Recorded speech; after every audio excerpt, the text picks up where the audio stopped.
Double titration redox reaction का या हम बोले टाइट्रेशन का एक बहुत ही इंपॉर्टेंट टॉपिक है, उतना ही सरल भी है। अगर हम बात करें इसके कॉन्सेप्ट की, अगर हम इसको बेसिक लेवल से समझें तो बहुत आसान कॉन्सेप्ट है ये। लेकिन फिर भी स्टूडेंट्स में इसका अलग ही एक फोबिया रहता है कि इतनी ज्यादा इंफॉर्मेशन गिवन होती है सर कि समझ ही नहीं आता किसके साथ क्या करना है। अच्छा, डबल टाइट्रेशन करने से पहले एक इंफॉर्मेशन आपको रखनी जरूरी है। वैसे तो आयोनिक इक्विलिब्रियम में जब हम एसिड बेस टाइट्रेशन पढ़ते हैं तब हम डिटेल में बात करते हैं इंडिकेटर्स की, राइट। जब हम आयोनिक इक्विलिब्रियम में एसिड बेस रिएक्शन पढ़ेंगे, एसिड बेस टाइट्रेशन पढ़ेंगे, तब हम बात करते हैं इंडिकेटर्स की कि इंडिकेटर्स क्या होता है। वहां हम देखते हैं दो टाइप के इंडिकेटर्स होते हैं, एसिडिक एंड बेसिक। अभी अगर आपने नहीं पढ़ा है तो ठीक है, उसकी बहुत ज्यादा जरूरत है भी नहीं। डबल टाइट्रेशन को उसके बिना भी समझ सकते हैं। बस डबल टाइट्रेशन में आपको दो इंडिकेटर्स ध्यान में रखने पड़ेंगे जो जनरली यूज किए जाते हैं। एक इंडिकेटर यहाँ पे यूज किया जाता है फिनोफ्थलीन, जिसको जनरली हम एच लिख देते हैं ना, शॉर्ट में उसको हम क्या लिखते हैं, एच लिखते हैं। आप लिखना चाहे तो पूरा लिख सकते हैं, फिनोफ्थलीन। फिनोफ्थलीन ये एक इंडिकेटर होता है। और एक दूसरा इंडिकेटर होता है मिथाइल ऑरेंज, जिसको रिप्रेजेंट करने के लिए अपन MEOH से लिख देते हैं। वैसे ज्यादा बेटर है, फिजिकल केमिस्ट्री ऑर्गेनिक केमिस्ट्री में लिखेंगे तो कंफ्यूज हो जाओगे, तो ज्यादा बेटर इसको अपन क्या लिखें, मिथाइल ऑरेंज पूरा ही लिख दें, मिथाइल ऑरेंज। ये दो इंडिकेटर्स होते हैं। इनका काम क्या होता है, इनका काम होता है हमें जनरल ऑब्जर्वेशन देना, जिनके बारे में डिटेल में हम आयोनिक इक्विलिब्रियम में पढ़ते हैं।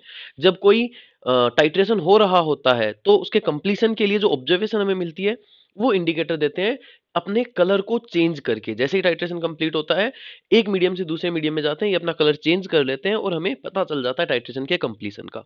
तो यहाँ अपने को क्या चीज इनके बारे में याद रखनी पड़ेगी, यहाँ आपको एक इंफॉर्मेशन इनके पता होनी चाहिए जो इंपॉर्टेंट है। वो ये कि फिनोफ्थलीन और मिथाइल ऑरेंज दोनों ही इंडिकेटर को, अगर आप किसी स्ट्रोंग एसिड को रिएक्ट करा रहे हैं स्ट्रोंग बेस के साथ, अगर आप किसी भी स्ट्रोंग एसिड को स्ट्रोंग बेस के साथ रिएक्ट करा रहे हैं या टाइट्रेट करा रहे हैं, तो आप इन दोनों में से कोई भी एक इंडिकेटर यूज कर सकते हैं, एनी ऑफ दीज टू। इन दो में से कोई भी एक इंडिकेटर आप यूज कर सकते हैं, दोनों आपको विजिबल ऑब्जर्वेशन देंगे। फिनोफ्थलीन भी विजिबल ऑब्जर्वेशन देगा एंड मिथाइल ऑरेंज भी विजिबल ऑब्जर्वेशन देगा। अगर आपके पास एक स्ट्रॉन्ग बेस है, उसमें आप स्ट्रॉन्ग एसिड मिला रहे हैं, साथ में आप फिनोफ्थलीन डाल रहे हैं, तब भी आपको पता चल जाएगा कि हाँ टाइट्रेशन हो रहा है। अगर आप मिथाइल ऑरेंज डालते हैं तब भी आपको पता चल जाएगा कि टाइट्रेशन हो गया है। लेकिन अगर आप किसी वीक एसिड को, अगर आप किसी वीक बेस को, यहाँ डबल टाइट्रेशन में आपको जो क्वेश्चंस मिलते हैं जेई मेंस और एडवांस लेवल पे, उनमें दूसरा यही वाली रिएक्शन यूज हो रही होगी। अगर आप वीक बेस को रिएक्ट कराते हैं स्ट्रॉन्ग एसिड के साथ, अगर आप एक वीक बेस को रिएक्ट कराते हैं स्ट्रॉन्ग एसिड के साथ, तो मिथाइल ऑरेंज जो है वो तो आपको विजिबल ऑब्जर्वेशन दे देगा, लेकिन फिनोफ्थलीन आपको विजिबल ऑब्जर्वेशन नहीं दे पाएगा। इस टाइट्रेशन में आप फिनोफ्थलीन को यूज नहीं कर सकते। क्यों नहीं कर सकते, इसका रीजन है इनकी पीएच रेंज। फिनोफ्थलीन और मिथाइल ऑरेंज दोनों ही एक पीएच रेंज में काम करते हैं, एक पीएच रेंज के बीच में अपना कलर बदलते हैं। तो जब आप weak base plus strong acid की रिएक्शन कराते हैं, उसमें जो ड्रास्टिक चेंज आता है पीएच में, वो रेंज जो होती है जिसको हम इक्विवेलेंस पॉइंट भी बोलते हैं, आयोनिक इक्विलिब्रियम में पढ़ेंगे उसके बारे में डिटेल में। वो रेंज और इसका जो आपका इंडिकेटर की कलर चेंज करने वाली पीएच रेंज है, वो कोइंसाइड नहीं कर पाती हैं। इस वजह से आपको फिनोफ्थलीन के केस में कोई ऑब्जर्वेशन नहीं मिलती। अभी के लिए इतना याद रख लो इसमें कि हाँ, strong acid plus strong base के केस में फिनोफ्थलीन भी ऑब्जर्वेशन देगा, मिथाइल ऑरेंज भी ऑब्जर्वेशन देगा। लेकिन स्ट्रॉन्ग एसिड के साथ वीक बेस है तो फिनोफ्थलीन ऑब्जर्वेशन नहीं देगा, मिथाइल ऑरेंज ऑब्जर्वेशन दे देगा। ये दो चीजें आपको याद होंगी अगर, तो क्वेश्चन आप बड़े आसानी से कर पाएंगे। जैसे इसके पीछे और कोई थ्योरी नहीं है बहुत ज्यादा, एक एग्जांपल से ही समझाता हूं मैं आपको। आपको गिवन है, आपको मान लीजिए दे रखा है एक एग्जांपल कि NaOH और इसके साथ हमने मिला रखा है Na2CO3 एंड इसके साथ हमने मिला रखी है इम्प्योरिटी, कुछ इनर्ट इम्प्योरिटी है, राइट। आपके पास इन तीनों का मिक्सचर है। आपके पास NaOH है, सोडियम हाइड्रोक्साइड है, सोडियम बाइकार्बोनेट, सोडियम कार्बोनेट है एंड इम्प्योरिटी मिलाई हुई है उसमें कुछ। आपको इसके साथ कुछ रिएक्शन गिवन मिलेगी और पूछा जाएगा कि बताइए NaOH कितना है, Na2CO3 कितना है। तो देखो, पहली चीज तो आप क्या सोचेंगे यहाँ पे कि सर अगर हम यहाँ टाइट्रेशन करें तो NaOH, Na2CO3 और इम्प्योरिटी तीनों चीज प्रेजेंट है। पहली चीज, अगर सिर्फ एक सोल्ट होता, मतलब सिर्फ एक बेस होता, NaOH होता, उसके साथ इंप्योरिटी होती, आप बैक टाइट्रेशन यूज कर सकते थे, सीधा सीधा बैक टाइट्रेशन यूज करो, आंसर आ गया, उससे निकाल सकते हैं। लेकिन यहाँ पे एक बेस है, उसके साथ एक सोल्ट भी है, एंड देन एक इंप्योरिटी है, तो इस केस में क्या करते हैं फिर, आपको गिवन मिलेगा इसमें ऑप्शन में कि इसमें एक बार हमने HCl ऐड किया, इसके साथ हमने क्या कर दिया, इसके साथ HCl ऐड किया, उसकी कुछ आपको इंफॉर्मेशन गिवन मिलेंगी, है ना, एक्स मोलर एंड कुछ वाई मिलीलीटर HCl आपने ऐड किया इसमें, इन प्रेजेंस ऑफ और विद फिनोफ्थिलीन। आपने क्या किया, इसमें HCl ऐड किया इन प्रेजेंस ऑफ और विद फिनोफ्थिलीन, उसका अमाउंट दे रखा है, and then the resultant solution and then the resultant solution is again titrated with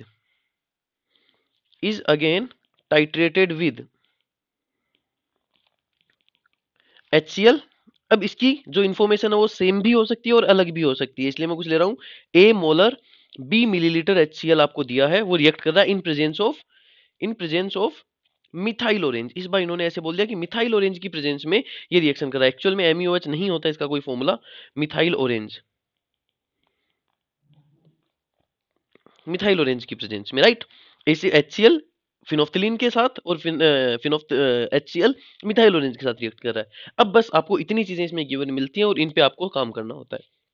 simple सा वे बता रहा हूँ, सिंपल सा तरीका बता रहा हूँ सोल्व करने का। इसमें आप क्या करेंगे, आपको बस याद रखना है कि NaOH स्ट्रॉन्ग एसिड है या नहीं है, सॉरी NaOH स्ट्रॉन्ग बेस है या नहीं है, बिल्कुल ये एक स्ट्रॉन्ग बेस है। Na2CO3 स्ट्रॉन्ग बेस है या नहीं है, सर कैसे पता करें, Na2CO3 का कॉन्जुगेट एसिड कौन होता है, H2CO3, मतलब H किसको मैं बेस के साथ रिएक्ट कराऊं तब Na2CO3 बनेगा, H2CO3 को।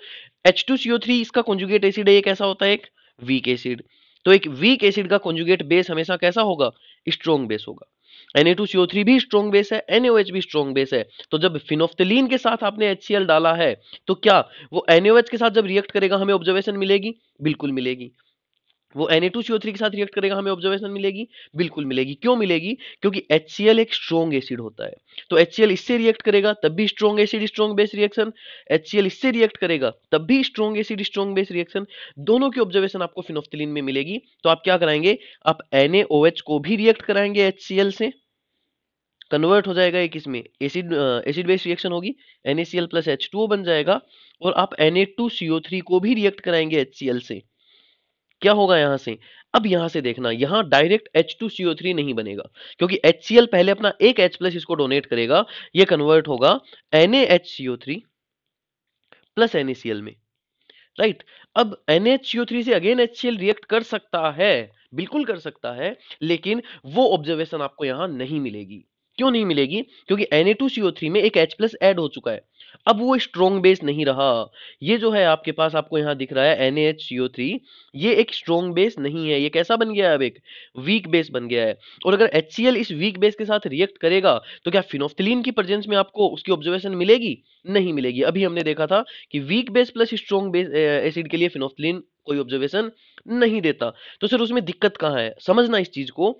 उन्होंने आपको बोला है कि NaOH प्लस Na2CO3 के मिक्सचर में आपने इतना HCl डाला है विद फिनोफ्थिलीन, तो क्या मैं बोल सकता हूं कि जितना HCl आपने डाला होगा वो NaOH एंड Na2CO3 के साथ कंप्लीटली रिएक्ट करेगा, लेकिन बनने वाले NaHCO3 को डिकम्पोज नहीं कर पाएगा। इतनी चीज सबको समझ में आई।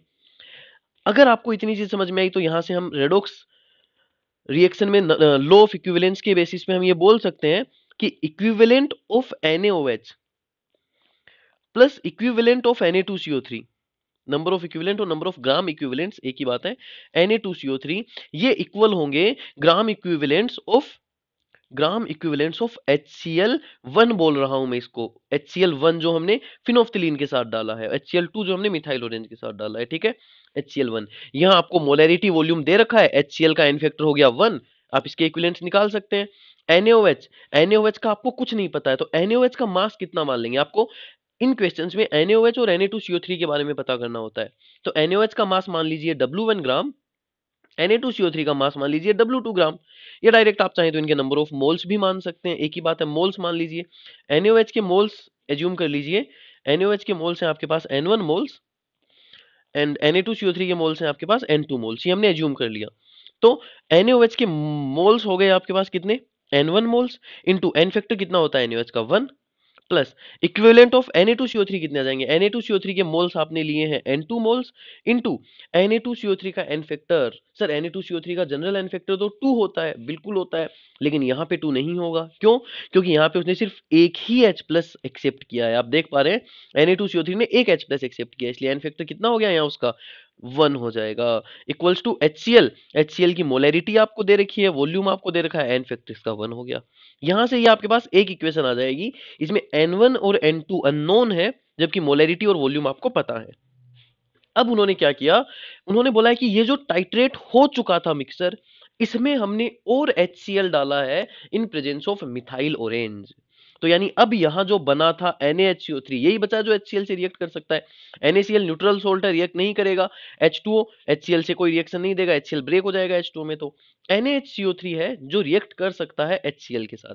तो ये NaHCO3 क्या करेगा, जब आप दोबारा HCl डालेंगे, फिनोफ्थिलीन की प्रेजेंस में डालेंगे, तो आपको कोई ऑब्जर्वेशन नहीं मिलेगी। जब आप मिथाइल ऑरेंज के साथ HCl डालेंगे, वो NaHCO3 के साथ रिएक्ट करेगा और फाइनली कन्वर्ट हो जाएगा NaCl प्लस H2CO3 में। H2CO3 जनरली रूम टेम्परेचर पे अनस्टेबल होता है, कन्वर्ट हो जाता है किसमें, CO2 प्लस H2O में। अब एक बात सोचिए, अगर आपने Na2CO3 के यहाँ पे N2 मोल्स लिए थे, तो क्या NaHCO3 के भी N2 मोल्स ही नहीं बनेंगे?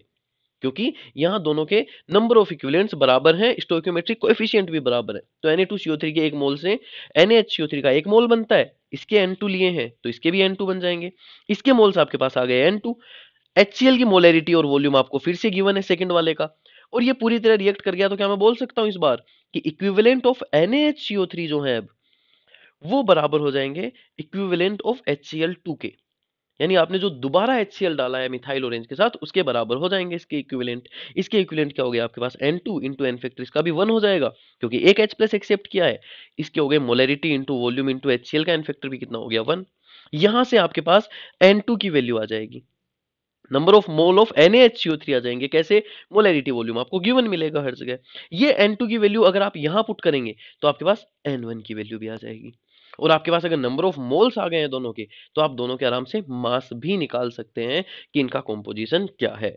बड़े ही सिंपल क्वेश्चन होते हैं, बस बेसिक कॉन्सेप्ट इसका यही है सिर्फ कि जब भी NaOH Na2CO3 या Na2CO3 NaHCO3 ये एक साथ ले रखे हो, तो आपको याद रखना है फिनोफ्थिलीन और मिथाइल ऑरेंज दोनों की ही प्रेजेंस में जो Na2CO3 है, Na2CO3 है वो तो रिएक्ट कर जाएगा। Na2CO3 तो HCl के साथ फिनोफ्थिलीन की प्रेजेंस में भी रिएक्ट करेगा, मिथाइल ऑरेंज की प्रेजेंस में भी रिएक्ट करेगा, लेकिन NaHCO3 फिनोफ्थिलीन की प्रेजेंस में आपको कोई ऑब्जर्वेशन नहीं देगा। जैसे अगर एक एग्जांपल की हम बात करें, अगर मान लीजिए आपको दे रखा है कि Na2CO3 और NaHCO3 का मिक्सचर है, ठीक है, इसके अंदर आपने पहले क्या किया है, पहले आपने इसमें फिनोफ्थिलीन डाला है। पहले आपने क्या किया है, फिनोफ्थिलीन डाला है, फिनोफ्थिलीन के साथ HCl डाला है। तो बताइए कौन रिएक्ट करेगा? आप बोलेंगे कि सिर्फ Na2CO3 जो है वो ऑब्जर्वेशन देगा, NaHCO3 ऑब्जर्वेशन नहीं देगा। ठीक है, अब इसके बाद बचे हुए में जैसे आप मान भी सकते हैं एक बार के लिए कि आपको दे रखा है कि Na2CO3 के जो नंबर ऑफ मोल्स हैं वो 5 मोल्स हैं, और NaHCO3 के जो नंबर ऑफ मोल्स हैं वो भी 5 मोल्स हैं। ठीक है, अब तीन अलग अलग कंडीशन ले रहा हूं मैं, ध्यान से सुनना, इंपॉर्टेंट है ये चीज। पहली कंडीशन में ले रहा हूं कि हमने इसमें विद फिनोफ्थेलिन हमने इसमें ऐड किया है HCl, और HCl के भी जो आपने मोल्स यूज किए हैं वो 5 मोल्स यूज किए हैं मान लीजिए। ठीक है, HCl के मोल्स भी आपने कितने यूज किए हैं, 5 मोल्स यूज किए हैं। या HCl के मोल आपको नहीं पता, आपको पूछा गया है कि बताइए अगर इस रिएक्शन में मैं फिनोफ्थलीन के साथ HCl डालता हूं तो HCl के कितने मोल्स की रिक्वायरमेंट होगी, पहला केस।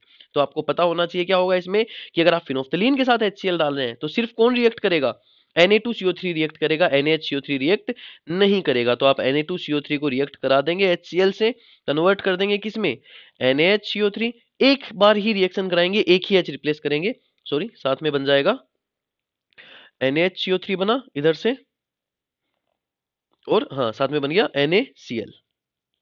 लीजिए, अब Na2CO3 के मोल्स कितने थे आपके पास, Na2CO3 के मोल्स कितने थे आपके पास, 5 मोल्स। HCl के मोल्स आपको पूछे हैं तो आपको पता है इसका एन फैक्टर 1 है, बराबर हो जाएगा HCl के मोल्स इंटू HCl का एन फैक्टर। तो HCl के भी कितने मोल रिक्वायर्ड हो गए, 5 मोल रिक्वायर्ड हो गए, पहली चीज क्लियर है। अब दूसरी चीज है कि अगर फिनोफ्थलीन प्लस HCl डालने के बाद, इन्होंने बोला है कि ये काम होने के बाद अब मैं इसमें मिथाइल ऑरेंज के साथ अब मैं इसमें मिथाइल ऑरेंज के साथ HCl डाल रहा हूं, तो बताइए इस वाले HCl के कितने मोल्स रिक्वायर्ड होंगे। तो बस एक चीज आपको यहां ध्यान रखनी है, क्या कि Na2CO3 के 5 मोल्स आपने लिए थे, वो पांचों ने HCl से रिएक्ट करके बन गए क्या, NaHCO3। तो क्या इस रिएक्शन की वजह से NaHCO3 के 5 मोल नहीं बन गए? बिल्कुल बन गए। और NaHCO3 के 5 मोल इस रिएक्शन की वजह से बन गए, 5 मोल इनिशियली थे। तो टोटल मोल कितने हो गए NaHCO3 के आपके पास, 10 मोल। NaHCO3 के जो टोटल मोल्स आपके पास बने हुए हैं वो कितने बने हुए हैं, अब 10 मोल्स बने हुए हैं। तो अब अगर आप NaHCO3 को रिएक्ट कराएंगे HCl से, तो इसके 10 मोल्स हैं, तो ऑब्वियसली दोनों का n फैक्टर 1 है, तो HCl के भी आपको कितने रिक्वायर्ड होंगे, 10 मोल्स रिक्वायर्ड होंगे। ये चीज क्लियर होनी चाहिए बहुत। लेकिन एक तीसरा केस वो ऐसा भी बोल सकता है कि जो मिथाइल ऑरेंज के साथ HCl डाला है ना, वो हमने इसके बाद नहीं डाला, हमने फ्रेश सॉल्यूशन में, हमने एक फ्रेश सॉल्यूशन लिया वापस Na2CO3 और NaHCO3 का, उसमें डायरेक्ट हमने मिथाइल ऑरेंज के साथ HCl डाल दिया। अब देखना क्या होगा, अब Na2CO3 के साथ आपने मिथाइल ऑरेंज के साथ HCl डाला है, तो वो उससे रिएक्ट करेगा। इस बार आपने क्या किया है, लिख देता हूं मैं यहाँ पे, इस बार आपने मिथाइल ऑरेंज के साथ HCl डाला है, लेकिन वो फ्रेश सॉल्यूशन में, टाइट्रेटेड में नहीं, पहले से फिनोफ्थलीन से टाइट्रेट किए हुए में नहीं, एक फ्रेश सॉल्यूशन में डाल दिया आपने उसमें। तो फ्रेश सॉल्यूशन में तो क्या है, फ्रेश सॉल्यूशन में तो Na2CO3 प्रेजेंट है। HCl उसके साथ रिएक्ट करेगा या नहीं करेगा, बिल्कुल करेगा, क्योंकि मैंने बताया strong acid strong base reaction में तो आप कोई भी इंडिकेटर ले लो, दोनों काम करते हैं। तो यहां से ये NaHCO3 बन जाएगा, कन्वर्ट हो जाएगा साथ में NaCl में। वही सेम कहानी, इसके 5 मोल, इसके 5 मोल बन जाएंगे, तो HCl भी कितना चाहिए आपको, 5 मोल ही जरूरत पड़ेगी। अब NaHCO3 के 5 मोल यहां बन गए और 5 मोल पहले से प्रेजेंट है सॉल्यूशन में, तो टोटल NaHCO3 के मोल कितने हो गए आपके पास, 10 मोल्स। प्लस HCl इसके साथ भी रिएक्ट करेगा, क्यों, क्योंकि मिथाइल ऑरेंज की प्रेजेंस में HCl स्ट्रॉन्ग बेस के साथ और वीक बेस के साथ दोनों ऑब्जर्वेशन देगा। तो स्ट्रॉन्ग बेस के साथ तो देगा ही, उसके बाद जो वीक बेस बनेगा उससे भी HCl रिएक्ट कर जाएगा, वो ऑब्जर्वेशन भी आपको मिलेगी। एंड फाइनली ये कन्वर्ट हो जाएगा NaCl plus H2O plus CO2 में। तो यहां से HCl के कितने मोल्स की जरूरत पड़ेगी आपको, 10 मोल्स की, क्योंकि NaHCO3 के 10 मोल है। तो अगर आप एक फ्रेशली प्रिपेयर्ड या फ्रेश सॉल्यूशन में मिथाइल ऑरेंज के साथ HCl डाल देते हैं, तो आपको HCl का टोटल कितना अमाउंट रिक्वायर्ड होगा, 15 मोल्स रिक्वायर्ड होंगे। तो आई थिंक ये तीनों कंडीशन आपको अलग अलग समझ में आई होंगी, और अगर ये तीनों कंडीशन आपको अलग अलग समझ में आ गई, तो डबल टाइट्रेशन का कोई भी क्वेश्चन आ जाए आप आराम से कर सकते हैं। अगर इनमें आपको कोई भी डाउट रहा है, एक बार जल्दी से इनको वापस रिव्यू करो। याद रखो, फिनोफ्थलीन के साथ सिर्फ NaOH रिएक्ट करेगा, Na2CO3 रिएक्ट करेगा, लेकिन Na2CO3 से बनने वाला NaHCO3 रिएक्ट नहीं करेगा। अगर आप ये काम करने के बाद मिथाइल ऑरेंज के साथ HCl डाल रहे हैं, तो वो NaHCO3 से रिएक्ट करेगा सिर्फ। लेकिन अगर आप एक फ्रेश सॉल्यूशन में डायरेक्ट मिथाइल ऑरेंज डाल दे रहे हैं, तो मिथाइल ऑरेंज की प्रेजेंस में HCl जो है वो NaCl से भी रिएक्ट, NaOH से भी रिएक्ट करेगा, Na2CO3 से भी रिएक्ट करेगा, और NaHCO3 से भी रिएक्ट कर जाएगा। उसके हिसाब से हम नंबर ऑफ इक्विवेलेंट्स इक्वल करके या नंबर ऑफ मोल्स इक्वल करके आंसर कैलकुलेट कर सकते हैं। This is all about double titration.